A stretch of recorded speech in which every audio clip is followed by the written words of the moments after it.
Hello, everyone. I think we're live now. Welcome to our monthly live. I'm excited to finally be able to start bringing these back. The end of last year just kind of got away with me with planning these things.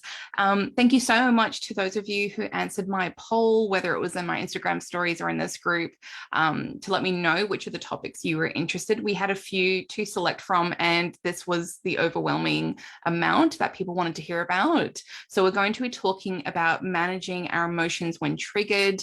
A lot of us can relate to this, myself included. And it's one of those things that I really feel like is not talked about enough, especially because I think people sort of tie in really uncomfortable feelings with it. We think we're either not good parents, we feel like we're going to be judged or shamed by others if we admit that we're struggling. Perhaps it makes you behave in a way that you don't want to behave, whether you get a bit shouty, or if you were raised with smacking, maybe you have a really hard time like fighting that urge. Perhaps you're just struggling with ideas on, okay, like what do I actually do to calm down so I can come back and be present with my kids? Maybe you feel like a bit of regret at the end of the day when you think back about all the imperfect moments and what you said and what you wish you had said differently or done differently. So if any of that you feel like you can relate with, then this is definitely the chat for you. So welcome to those who are joining live. I can see the comment section here on Facebook. So if you have any specific questions along the way, please put them there. But if you are here, can you just quickly say hi to me, because it can feel really strange talking to a computer so much in my work that it's really nice to know that a human is on the other side of this.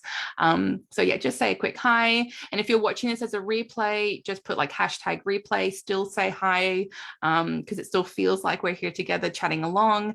And I will still make sure to come back to this chat to check out the comments and respond to you, say hello back and answer any questions if you didn't get to ask during the live. I'll make sure to come back to this as well, because I want to be able to support you in whatever way that you need right now. So, all right, let's talk a bit about what happens when we get triggered in parenting. So what is going to cause this is either some sort of an emotional outburst that your child is having, or a behavior that you don't appreciate. It could be that you perceive it as being rude or disrespectful. It could be that's really inconvenient. It can feel like they're just doing it on purpose to annoy you or something sometimes. So we're going to kind of unpack that a little bit first. I think most of us have some sort of an awareness that a lot of our kids' behavior is generally developmentally normal. And if you're not familiar with that, maybe you've just heard people say it and you still don't even really know what it means. So what it means when we say that is that kids aren't born knowing how to behave in socially appropriate ways. We get conditioned that way. We get conditioned to not scream and yell in public. And what's really hard is that we've got this long history of where children have not been treated with respect, basically.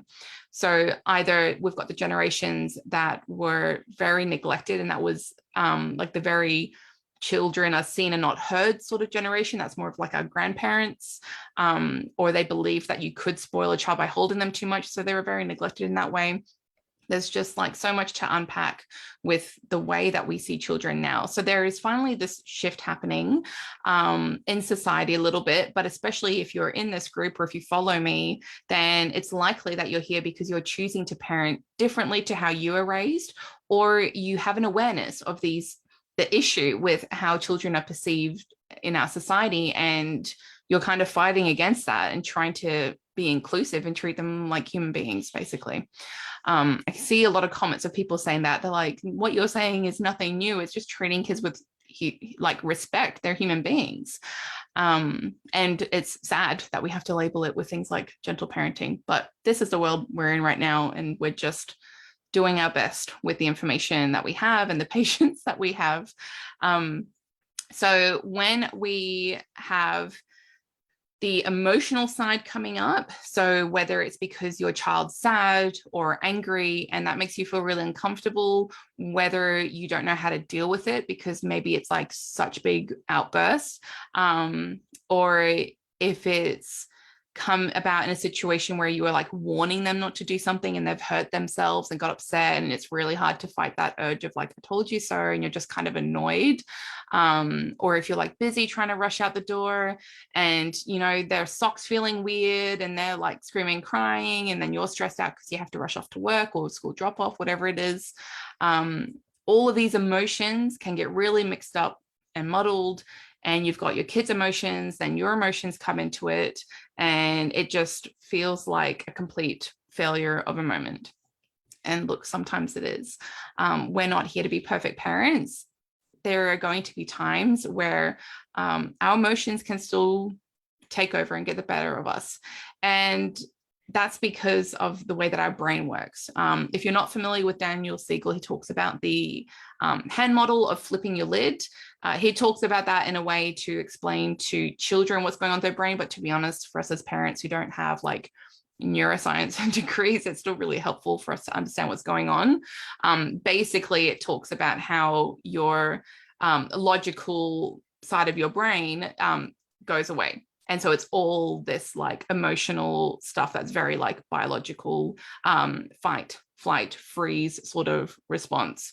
And you kind of feel like you're out of control. And it's only once we're able to regulate and calm down that our logical brain sort of comes back in and we can do some more rational thinking, make different choices, have some reflection and self-awareness of things that we need to change.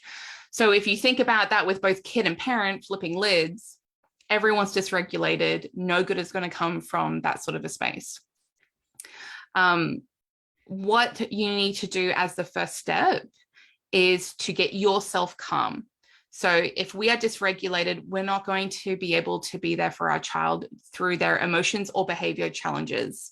Because if we're having an emotional reaction, that's that flipping the lid place that we're going to be coming from, where we're going to be annoyed, angry, upset. We're going to want to like argue with them. We're going to try to control them, or we're going to like give up and give in and just give them whatever they want so that they'll be quiet and stop. Yeah. So if you can relate to any of that, let me know in the comments what's kind of the scenario that you go through. Do you feel like it's more of that, like I feel like I'm just trying to control their behavior or change it? Or do you feel like you're someone that's like, I am so sick of the behavior and I'm tired of it. I just want to like give them whatever they want to make them stop and be quiet. Let me know in the chat what you feel like is more your situation.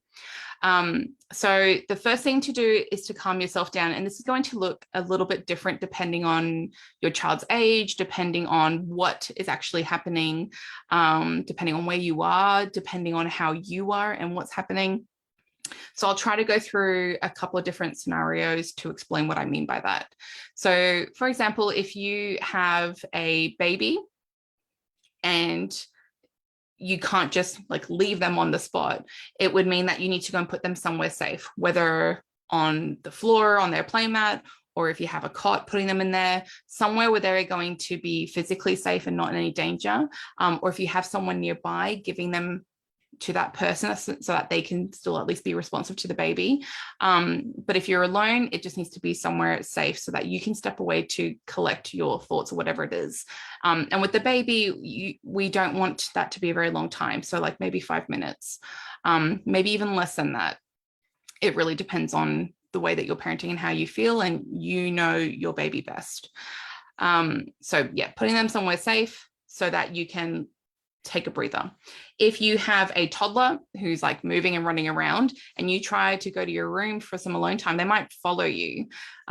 So again, it could be trying to quickly set them up with a snack or the TV, or an activity for them to be okay for 5 minutes for you to then leave and go somewhere. If you have a child that is hitting you, it depends. You can either try to close the door, although I imagine that's not going to feel great for a lot of you to have your kid banging on the other side of the door. So I'll leave that more as like a personal choice for the 5 minutes. Again, with a toddler, also depends on if your house is safe or not, for them to be in. So you have to consider that, because most of the time it might be that you do need to try to figure out how to calm down whilst they're present with you. And if they're hitting you or hurting you, I'm not going to tell you to stay with your child if you're being hurt physically. I don't think that's appropriate either. So that's kind of like a different type of conversation. So let me know if anyone's dealing with that so I can come back and try to give you more specific support on that kind of a scenario. And I think children any older than that, you can kind of have a conversation with. Like, you can say to them, like, look, I'm feeling really frustrated right now and I don't want to yell at you. I need to go to my room for 5 minutes and I'll be right back. So when they're old enough to actually be able to understand, then you can, treat it that way and you can leave and then come back. Again, really important to follow through on the coming back. So that's the first step, is to try to remove yourself from the situation if you can. And what I say to a lot of clients with this, who are very much into gentle and attachment parenting, because, we're trying to not separate our child from us, is you have to consider what is going to happen if you stay. What's harm could happen if you stay? Are you going to cause more harm by yelling, by smacking, by saying something that you don't want to say? Because if the answer is yes, that more harm could happen, then it's definitely worth removing yourself for a short period of time. I'm really talking about like 5 minutes here. Okay. So once you have removed yourself, whether you're hiding in your bedroom or in the bathroom, in the garden, wherever you need to be to just be by yourself, that's when you are able to calm yourself down. So you've put yourself in a timeout, essentially, and you've removed yourself from the situation. You've made sure your child's safe wherever they are. And you're just thinking 5 minutes. That's all I need right now.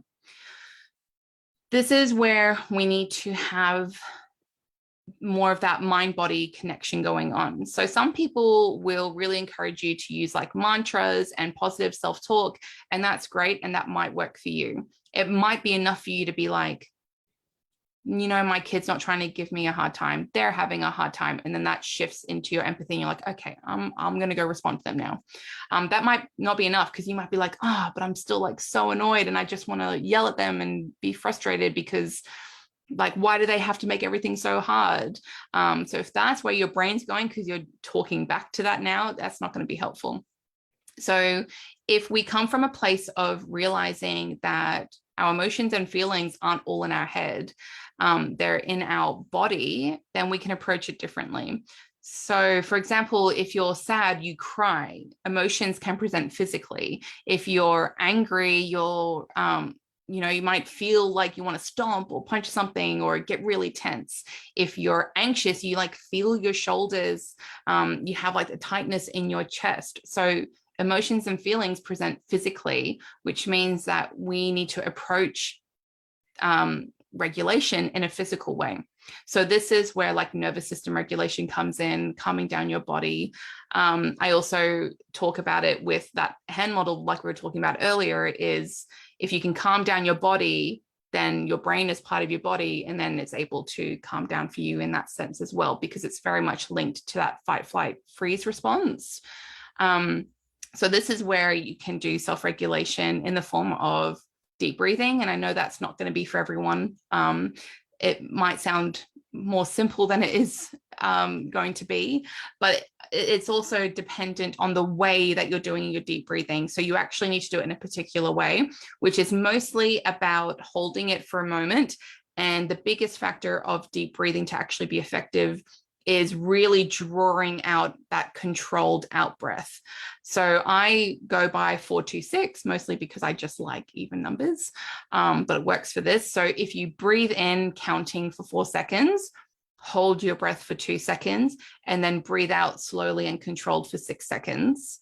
I do that 3 times, and it's like I can literally feel my brain come back. And I kind of call it more like my brain is like switching back on.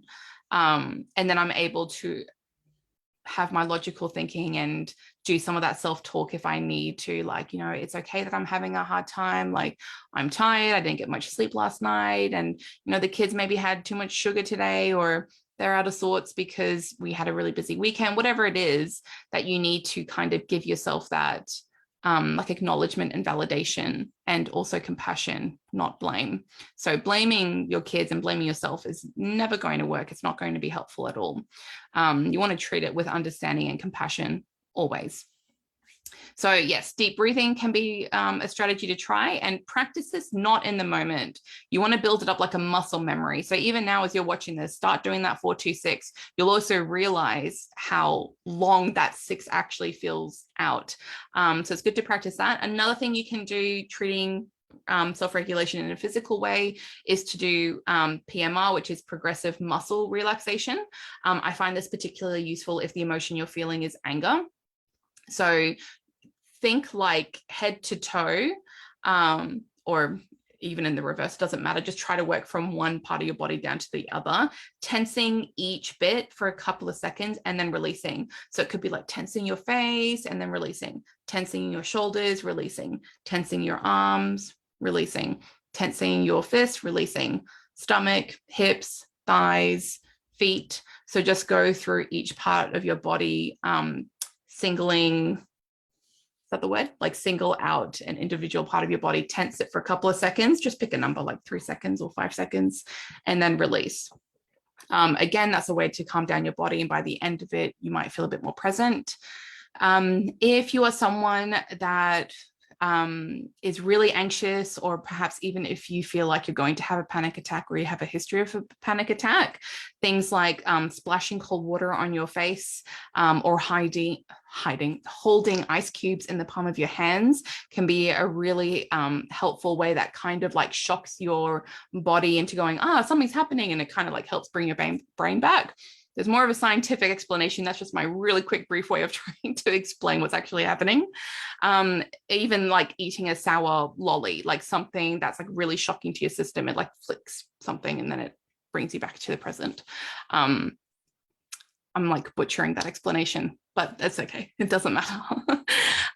What else? And if you do have a bit more time, sometimes changing your environment can be helpful, like having a shower. And again, that water element can feel really calming and nice.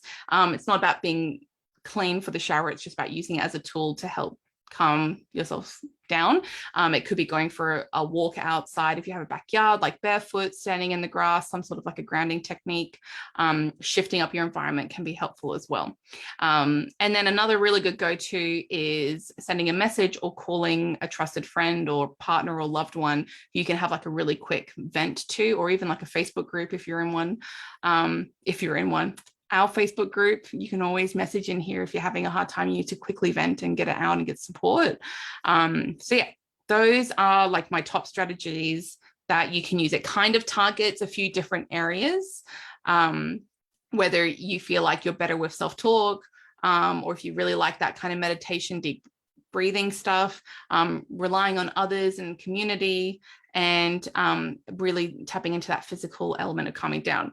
So those are pretty much the go-to. So for me, I actually just find most success with deep breathing and shifting my environment. So like going into a different room is sometimes enough.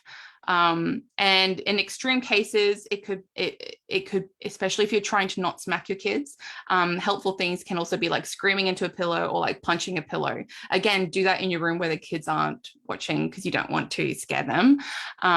So that's another way that you can at least get that energy physically out of your body if you need to. So what we need to understand here as well is these are also things that you can teach your kids. The thing is that if we grew up in an environment where our parents didn't like support us through our emotions, that's why we have to be at square one teaching ourselves this now. That's why it can really feel like you're that hurt child again, scared with these emotions that you don't know what to do with, especially if you were left alone as a child to be expected to calm yourself down. It really is that reparenting element of teaching yourself how to do this. So a lot of the times when we're reading about gentle parenting or whatever it is, and we're learning about these techniques and the ways to help our kids, my best advice is to start turning that around and using it on yourself. We talk all the time about acknowledging our kids' feelings, validating their experience, providing them with connection and redirection. Let's do that to ourselves. Let's name how we're feeling. Like, I'm feeling so frustrated right now. Let's acknowledge and validate. Yeah, it is frustrating to have someone scream into your face all day. Like, no one likes having people screaming in their ears. Even if it is developmentally appropriate, it's still not nice to be dealt with in that way, and it's triggering my wounding. And then redirection, so like going into a different room, calling someone, focusing on different activity. And then connection can be like with yourself. So it could be journaling, could be deep breathing, it could be like giving yourself a hug, whatever you're needing. That's connection. This is all advice that we talk about with our kids, and then we just forget to treat ourselves that same way as well. So once you are calmed down enough, that's when you're able to return to your child and help them. And it could be the same as what you've just done.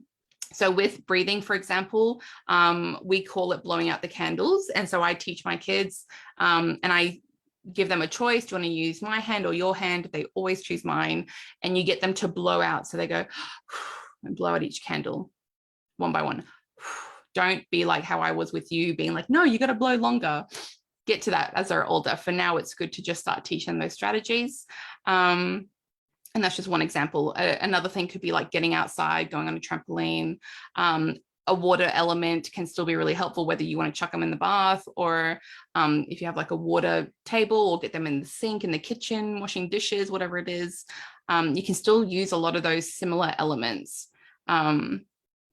to that we were just talking about for us, like change it up for your kids as well, or it's pretty much the same thing anyway. Even with kids, you can teach them to stomp their feet if they're mad. You can still teach them to scream into a pillow. That's not like a long-term solution, because ideally we want to not have that as like the reliant one, but I think as an original stepping stone, especially if this is very new and unfamiliar, it's okay to rely on those for the time being. And again, as kids get older, you can encourage them to, use their vocabulary and language, and give them some vocab and language to use. Again, you're role modeling that. So even you being like, I'm frustrated, I need to go and calm down in my room for 5 minutes. You've just taught your kid that they can do that. And one day they're going to be like, oh, I'm feeling so frustrated, I'm going to my room for 5 minutes, and they can do their own thing in there. So that's a conversation for a different day. But yeah, so managing your emotions when you're triggered is mostly to do with removing yourself if you can, then having your go-to strategy. So practice, try out each one, try it outside of the heated moment, see what feels good, and then go to one or all of them in the moment, see what feels good. So then you've got your toolkit of a self-regulation strategy to use. And then some self-talk that is full of acknowledgement, validation, understanding, and most importantly, self-compassion.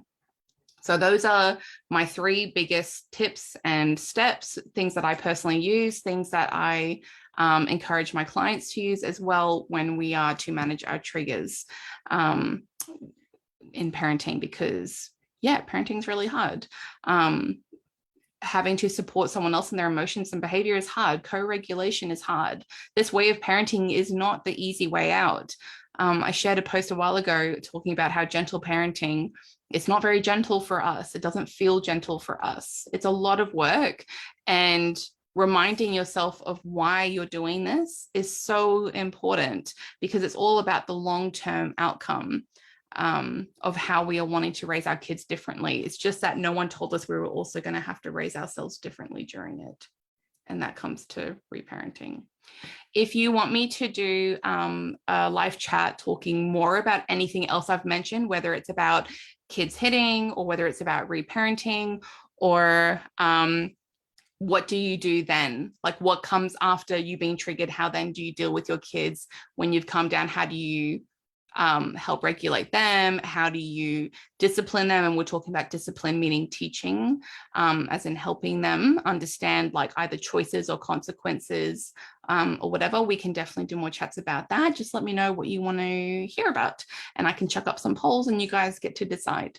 So I'm going to head off now. I feel like I've been talking at a million miles an hour. I hope this was helpful. Let me know, what did you think of this? If you've joined live, or if you're watching as a replay, how was this chat? Do you enjoy this format? Did you have any questions? Because I can come back to it. Just let me know, because this group is a community. It's not just for me, it's for you as well. I'm here to support you in whatever way I can. And if you can give me some sort of feedback or ideas on how that can best serve you, let me know. If you're not already, make sure you're following me on social media at The Gentle Counselor. I'm mostly on Instagram every day. And I've got an email list where I send out only once a month, because I don't know about you, but I'm sick of like the million emails we get all the time. And I don't even have that much to say all the time in an email. So I send out one email a month, and it's full of like freebies and resources. We do like intention setting or mindfulness activities. It's got links to some podcast episodes, and it has like a beautiful screensaver for your phone or computer that has like a quote and a nice image to, you know, kind of help us in little ways. What else? I did relaunch the podcast, if you didn't know that already. So instead of the Gentle Counselor podcast, it's now More Than Mothering. And I'm doing short, like I'm trying to do like short 5-minute episodes with that. What else? If you're interested in doing Circle of Security, which would be super beneficial if you're here wanting to know more about managing your triggers and your child's behavior, and everything I kind of said before about it, if you have questions about more specifically, all of that and more will be covered in Circle of Security. So I've got an 8-week program starting in March, going from March to April. You can check out more on my website, thegentlecounselor.com, and click on the Circle of Security tab. Or if you have any specific questions, just ask me in here and I'll answer them. That is my like #1 parenting program that I recommend for people to do. And if you have me as your facilitator, you get extra knowledge and experience, because I can't help myself but share more in the sessions.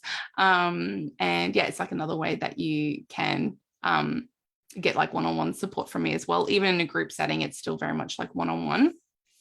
Okay, I think I've remembered all the things I'm supposed to say at the end of these. Yeah, thanks so much for joining me. Please feel free to invite some friends into the group. And I haven't announced this yet, but I'll just quickly add it in here. If you've stayed this long listening to me waffle on, for those that are doing our book club for parents, we're going to actually start having some fun like competitions and giveaways, where we're going to be giving you a like $50 voucher to use at a bookstore, which we kind of worked out would actually cover the price of the books for book club, or whatever you wanted to use it on. So I haven't announced that yet, but just a quick little heads up that we're going to have that coming. So make sure you invite some friends to join in on the fun with that, and keep your eyes peeled for that. And when I say we, it's because I have myself and my virtual assistant, Sarah. So that's why I'm saying we, because I just realized it's weird when you're a one-person business and you say we instead of I, but that's why I was saying we, because we're deciding on it together. All right, I'm going to stop now. I need to go and have something to eat, and got a lot of stuff I'm working on behind the scenes, many technical issues. If you've been following me along, finally things are starting to work. And I hope I haven't jinxed myself in this not saving or something. Yes, if you have anyone that's interested in this chat, invite them to the group to watch the replay here, or if they're not on Facebook, I will be sharing this directly into the next monthly email, which will go out in a couple of weeks in March, which I can't even believe I'm saying March. So they can watch it that way if they're not on Facebook. Okay, I think that's it from me. If you have any questions, leave it below and I'll come back. Thanks for watching this. This was our first live back. So I'm excited to bring more content to you in this group and really build it to something that's going to be really helpful for all of us. Okay, I will talk to you all very soon. Have a wonderful day. Bye, everyone.